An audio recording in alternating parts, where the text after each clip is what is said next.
안녕하세요. 안녕하세요. 배터리 주간 환율 전망이 돌아왔습니다. 네. 이번 주에는 맞췄죠? 네네. 네, 맞췄습니다만 뭐 변동성이 다 죽어가지고 네. 조금 네. 민망하지만 맞추긴 맞췄으나 네, 또 시장 움직임이 의외로 네. 크지 않아서 그렇습니다.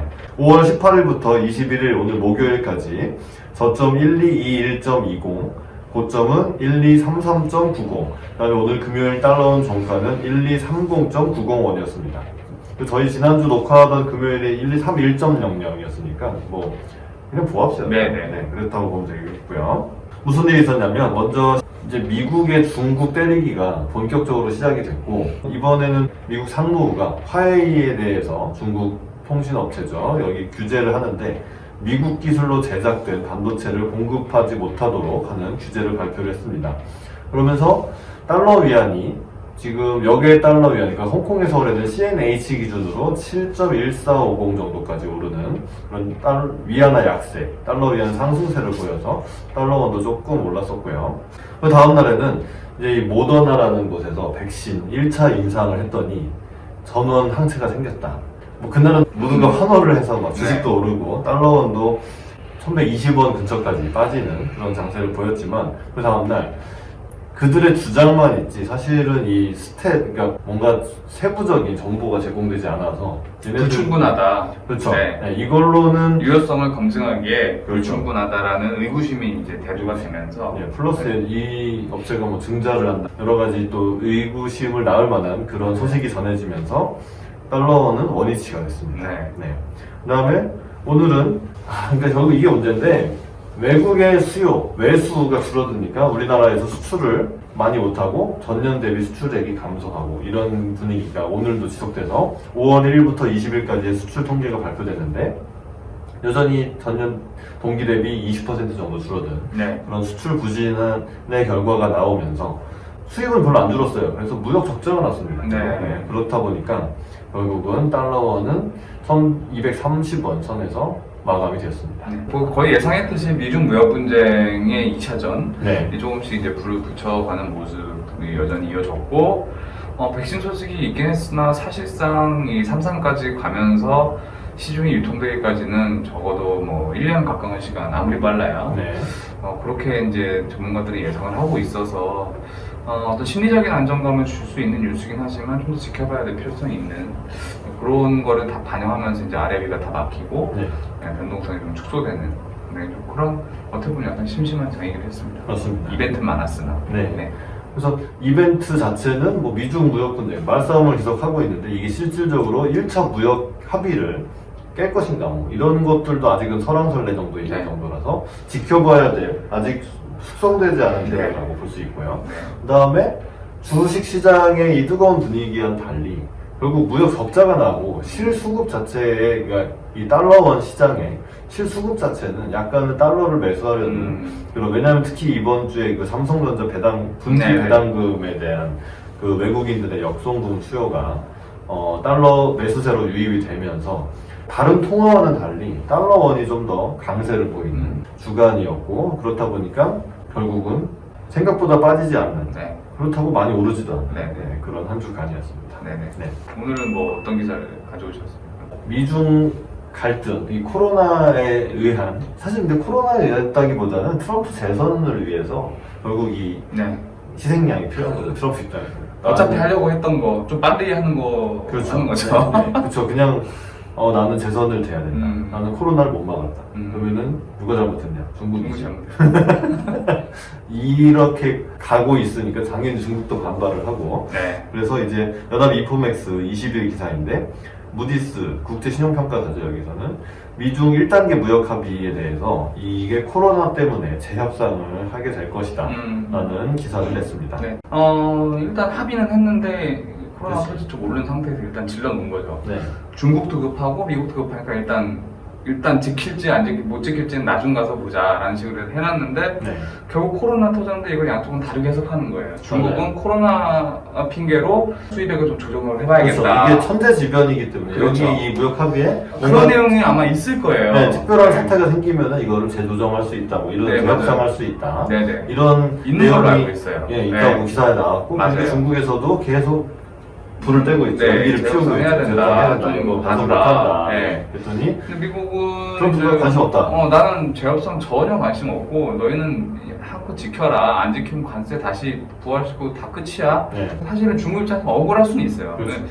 근데 뭐 막무가내로 뭐 미국도 락다운을 해가지고 생산품은 못 만들고 자기들한테 수출품도 못 만들고 있는데 무조건 수입하라고 하니까 없는 물건은 어떻게 수입해요? 그렇죠. 그래서 자기네들도 이제 그나마 농산물을 열심히 하고 있음에도 불구하고 그 약속한 물량의 한 70% 수준밖에 안 하고 있다는 그 기사를 본 것 같은, 네. 본 것 같고 다른 거는 뭐 터무니없이 부족하고 네. 그런 상태에서는 충분히 예견할 수 있는 기사고 누누이 말씀드리지만 이거는 반드시 문제가 될 거라고 저는 그렇죠. 생각을 합니다. 생각해보면 당연한 게 기존 합의 이행에 대해서도 협상이 들어가게 될 거고요. 네. 왜냐하면 대미 수입을 할 수가 없으니까. 플러스 이게 끝이 아니라 이제 2단계 합의 이런 것도 그렇죠. 이제 뭐 미국 대선 이후랄지 뭐 이렇게 하기로 되어 있었는데 그거에 대해서 협상을 하면서도 다시 1단계 이행을 했네 안 했네 이러면서 문제가 될 것입니다. 네. 자, 두 번째 기사는 월스트리트저널에서 멈춰선 미국 국채금리 더 험난한 미래 예고. 자, 연준이 지금 제로 금리를 갔고요. 이제 이 다음 행보에 대해서 어떻게 할 것인가에 대해서 두 가지 정도 가능성이 있습니다. 마이너스 금리를 갈 것인가? 아니면 국채 수익률을 일정 수준에서 제한을 하는 거죠. 이게 네. 일본이 하고 있는데 일드 캡. 목표 계속 사야지. 목표 금리를 딱 상한에 정하는 거예요. 그렇죠. 예를 들어 10년물 금리는 0.5를 넘지 않는다라는 네. 목표를 정해놓고 0.5가 넘어가면은 국채 매입을 해가지고 그 채권가를 비싸게 하면서 금리를 끌어내리는. 그렇죠. 그러면서 이제 시장한테 계속 시그널을 주고 안정감을 계속 심어주는. 맞습니다. 네. 네. 우리는 계속 매입을 하고 있고 시장 안정하고 있으며 계속 부양 의지가 있다는 거를 이제 그런 식으로 관리하는 거죠. 네, 그렇죠. 그러니까 예를 들어 10년물에 대해서 그러니까 좀 더 자세하게 설명을 드리자면 시장에서 이제 경기가 좀 좋아질 것 같다. 이러면은 이제 그 시장 금리가 올라가야죠. 네. 올라가야죠. 그러면은 시장 금리가 올랐다는 거는 채권 가격이 내려간다는 얘기랑 같은 얘기니까 누군가가 이제 채권을 팔기 시작하는 거죠. 네. 그러면 시장 금리가 오르는데 이걸 0.5 예를 들면 이렇게 금리를 캡을 씌워 놓으면 누가 팔아 제끼는 이 채권을 중앙은행이 다 사버리는 네. 거예요. 그러면은 채권 가격이 떨어지지 못하고 하단이 네. 지켜지겠죠. 그렇다는 얘기는 네. 금리로 보면 더 일정 수준 이상 오르지 못하게 네. 이렇게 시장 금리를 낮은 수준으로 유지를 네. 하겠다. 뭐 이런 조치는 도입될 가능성이 좀 높아 보이는데. 네. 경기 부양책이죠. 그렇죠. 네. 그런 얘기를 이 기사가 하면서 험난한 미래라고 하는데 한번 보겠습니다. 자, 미국 국채금리가 사상 최저 수준에서 2달 가까이 멈춰 있는 것은 투자자들이 더 험난한 미래는 험난하다. 그러니까 더 공격적인 부양책을 대비하고 있다는 뜻이라고 보도를 했습니다. 그렇죠. 왜냐면은 이제 전통적으로 그 채권 수익률과 주가 지수는 음해상관관계를 갖고 있는 건데 네. 대표적인 안전자산이 미국 국채고 그렇죠. 대표적인 위험자산이 주식이니까 주식이 오르면은 채권 수익률은 올라가고 그러니까 주식이 올라가면 채권 가격이 떨어지고 그렇죠. 주가가 빠지면은 안전자산으로 채권 가격이 올라가는 그런 음해상관관계가 있는데 지금 보면은 있었었죠. 예, 그렇죠. 지금 보면은 트리플 강세라는 말 자주 들어보셨죠? 그러니까 금융 대표적인 세 가지 상품군 외환 그리고 그 주가지수 채권 이 모든 게 같이 강세를 보이는 좀 희한한 지금 장이 이어지고 있는 거예요. 맞습니다. 달러도 강세, 네. 미국 주식도 강세, 채권도 미국 채권도 강세. 그러니까 네. 금리는 계속 낮기 위해서 그런 거죠. 이건 뭘 말하느냐 하면 여전히 위험 자산 쪽에 주식으로 돈을 몰리는 건 유동성 장세다. 그렇죠. 그 실물적인 어떤 펀더멘탈을 반영하는 거는 금리가 좀 더 가까운데 펀더멘탈이 많이 채권 금리를 올릴 만큼 이렇게 호황으로 갈까? 그건 아니다. 네. 물가도 너무나 낮고 그렇죠. 경기도 암울한데 채권도 쥐고 있어야겠다. 이렇기 때문에 이제 채권 금리가 못 오르는 걸 또 얘기하는 거고 두 번째 이유는 아까 얘기했듯이 경기 부양의 의지가 계속 그 기대 심리로 남아 있기 때문에 어떤 일드캡이나 그 양적 완화 확대나 이런 걸로 인해서 계속 금리를 낮은 수준에서 그 두기를 원할 거다라는 시장의 예상으로 인해서 미국 국채 금리가 못 오르고 있다. 네. 또 이런 얘기를 하고 있네요. 그렇죠. 네. 그러니까 연준이 계속 그 미국 국채를 살 거니까 나는 팔지 않고 버티겠다. 네. 그리고 누군가는 또 더 강력한 부양책이 나올 거예요. 그래서 채권을 계속 사고 있으니까 네. 이 미 국채가 계속 낮은 수준에서 그렇죠. 유지가 되고 있다는 얘기죠. 네. 그래서 그러니까 이제 이게 뭐가 이례적이라고 하는 거냐면, 자, 지금 미국은 계속 자기네 재정 적자를 늘리는 거죠. 왜냐하면 네. 계속 부양책 막 현금 살포하고 세금 깎는다고 뭐 이런 방안들이 네. 고려가 되고 있으니까 당연히 재정 적자가 나니까 국채로 투자를 하죠. 그 국채를 막 찍어서 막 뿌려요. 근데 연준이 언젠가는 이걸 살 것이다 라고 생각하니까 시장에서 이걸 다 받아주는 거예요. 그러니까 약간 위화감이 드는 게 뭐냐면, 유동성을 공급을 했는데 그 유동성 가지고 채권을 사.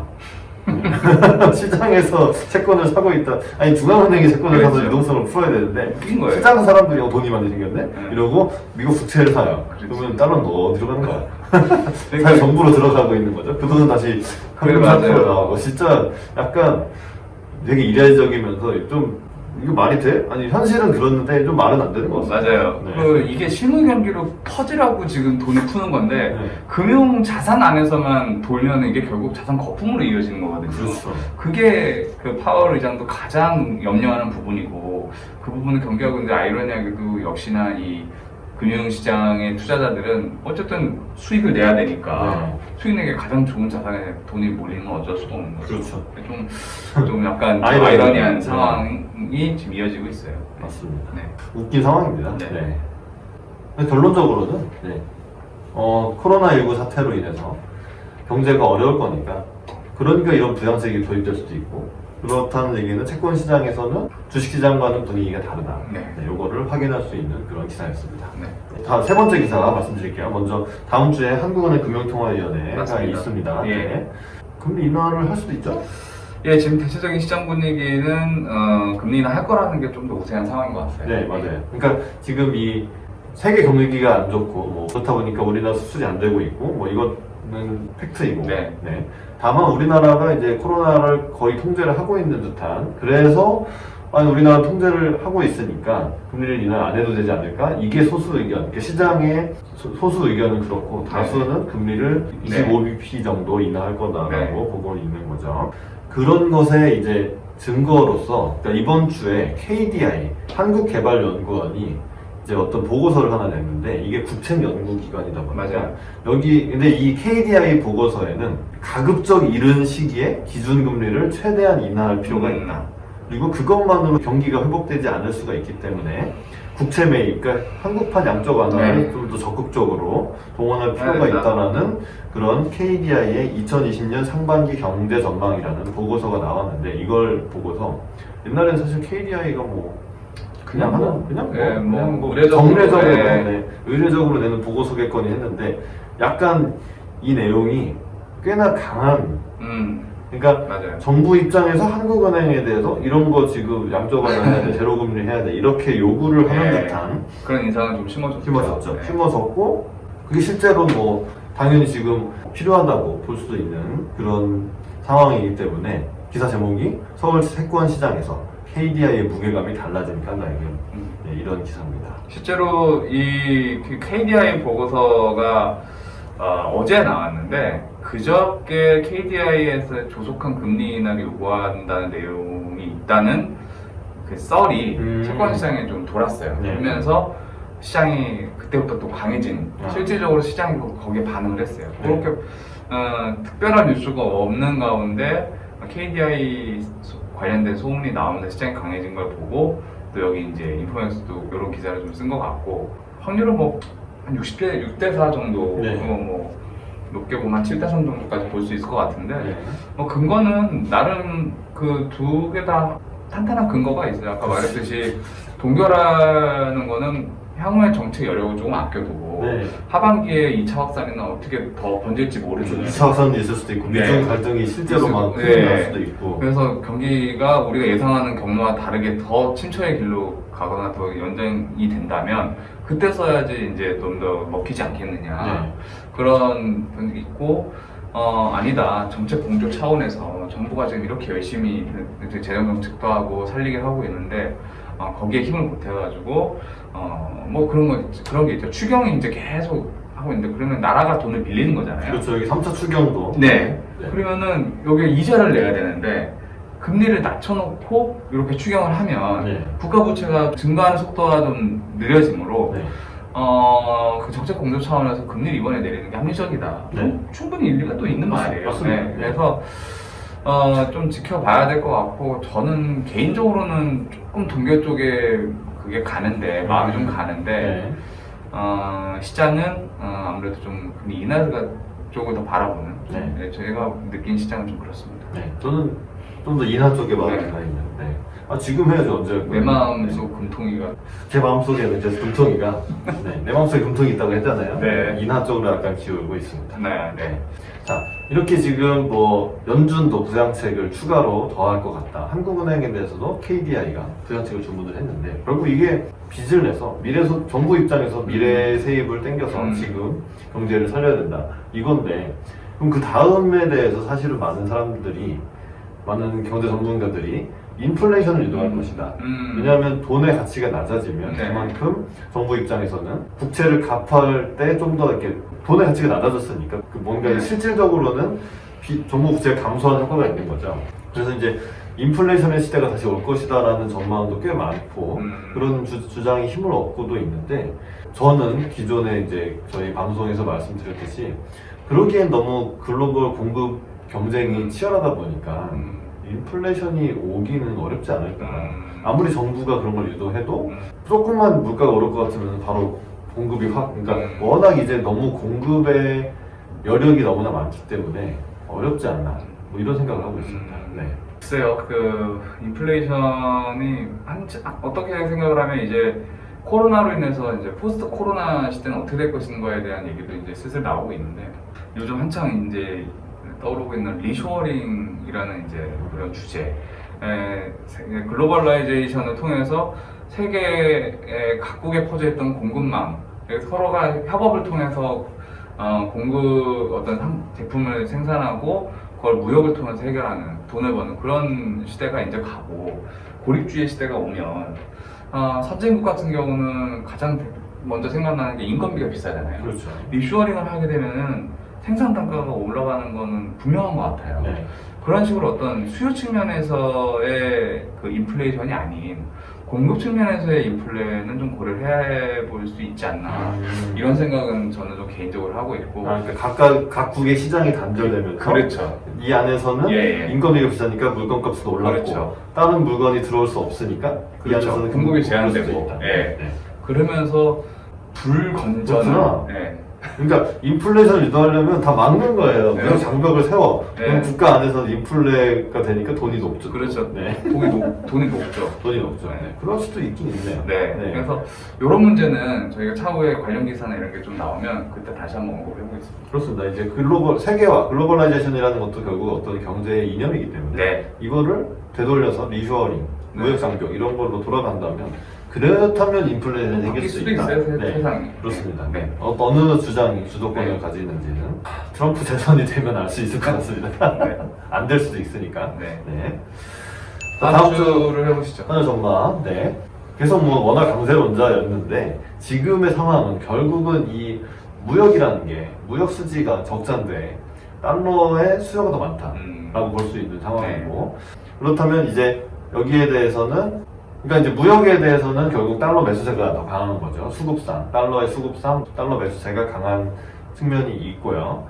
이거에 대해서 이제 해외 투자가 들어올 거냐, 투자가 순투자로 나가는 거냐, 이런 이슈도 있는데 우리나라 입장에서는 우리나라 경제가 그나마 선방하고 있는 입장에서 해외 투자 수요도 계속 있고, 네. 그다음에 국외에서 우리나라에 들어올 때는 이제 달러를 팔고 원화를 네. 사야 되는데 이게 지금 주식 시장에서 계속 외국인의 코스피 순매도가 들어오는데 주식은 사실 만기가 없기 때문에 그냥 이 현물한 왜냐하면 외국인이 계속 주식을 팔고 나간다고 볼 수 있으니까 달러 매수세죠. 네. 그다음에 채권을 외국인들이 한국 원화 채권을 사고는 있지만 네. 이거는 채권은 만기가 있기 때문에 해지가 되거든요. 그렇죠. 네. 이 현물환을 사서 그냥 한 포지션을 오픈하는 게 아니라 수합으로 내가 달러 셀앤바이를 하면은 이거는 현물 환율에 영향을 주지 않고 해지를 네. 할 수 있는 네. 그런 상품이기 때문에 무역 측면에서도 달러 매수, 그다음에 투자 측면에서도 투자 시장에서도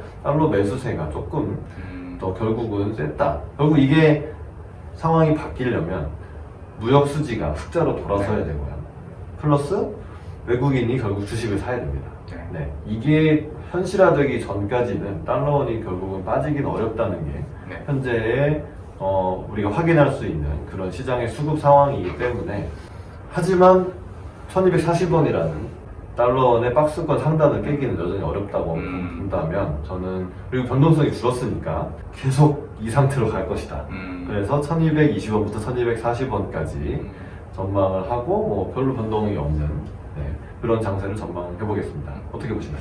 저도 뭐 큰 측면에서는 동의하는 부분이 많이 있고, 환율이 수급적인 측면과 심리적인 측면을 반영한다고 이제 크게 두 개로 이제 나눠서 볼 수 있는데, 수급적인 측면은 방금 설명하셨듯이 달러 매수 우위의 환경이 조금 더 맞아 보이고요. 네. 현재로서는. 심리적인 측면에서는 리스크, 위험자산 선호 심리가 좀 이어지고 있는데, 어떤 측면에서 보면은 주식도 조정의 타이밍이 좀 온 게 아닌가라는 생각도 들고, 그래서 오늘 장중이 2000 찍었으니까. 네, 또 2000이라는 또 빅피어를 앞두고 개인의 어떤 매도세, 차익 실현 욕구, 그런 걸로 인해서 주가 조정이 조금 이제 올 타이밍이 오고 있다라고 좀 생각을 해서, 네. 거기다가 이제 미중 무역 분쟁이라는 이제 잠재적인 큰 리스크가 계속 대두가 되고 있어서, 저는 여전히 좀 달러원 환율 상방을 좀 보고 있고요. 그렇게 따진다면은 저는 한 1220원에서 1245원 네. 상단을 조금 더 열어보고, 네. 뭐 박스권에서 머물 확률이 가장 높지만, 그럼에도 불구하고 이제 그 빠지는 심리보다는 조금 오르는 심리 쪽으로 무게 중심이 좀 이동이 되지 않겠느냐, 네. 이렇게 좀 예상해 보겠습니다. 알겠습니다. 네. 다음 주에 예정되어 있는 건 그 금통위가 있는데, 네. 시장에서 한국인의 금리 인하가 우세하다면 워낙 약세 재료이죠. 네. 그런데 당국에서는 이 딱 박스권 상단을 지키고 싶을 거예요. 그래서 아마 개입도 나올 수가 있고, 네. 그러니까 달러 매도 개입인 거죠. 네. 달러 환율 상단을 막기 위한. 그리고 결국 또 월말에는 아무래도 좀 달러 네, 네. 수출 기업의 달러 네. 매도 뭐 물량이 있을 수 나올 있죠. 수 있기 네. 때문에 그런 게 부딪히면서, 그리고 어느 것이 셀 것이냐 했을 때 이제 얘가 세면 오르는 거고 제가 세면 그대로 입고 간다. 빠질 일은 별로 없을 것 같다. 네. 이렇게 요약을 할 수 있겠습니다. 네. 도움이 되셨다면 구독도 눌러주시고 좋아요도 꼭 눌러주시고 댓글도 달아주시면 저희한테 큰 도움이 되겠습니다. 네. 부탁드리고요. 저희들의 의견은 개인 의견이고 저희들이 다니는 각각의 은행과는 아무런 상관이 없습니다. 투자는 여러분 개인의 판단에 의해서만 하시는 것이고 저희들의 의견을 꼭 참고만 해주시기를 부탁드리겠습니다. 그러면 덱터의 주간 환율 전망은 다음 주에 다시 돌아오겠습니다. 시청해주셔서 감사합니다. 감사합니다.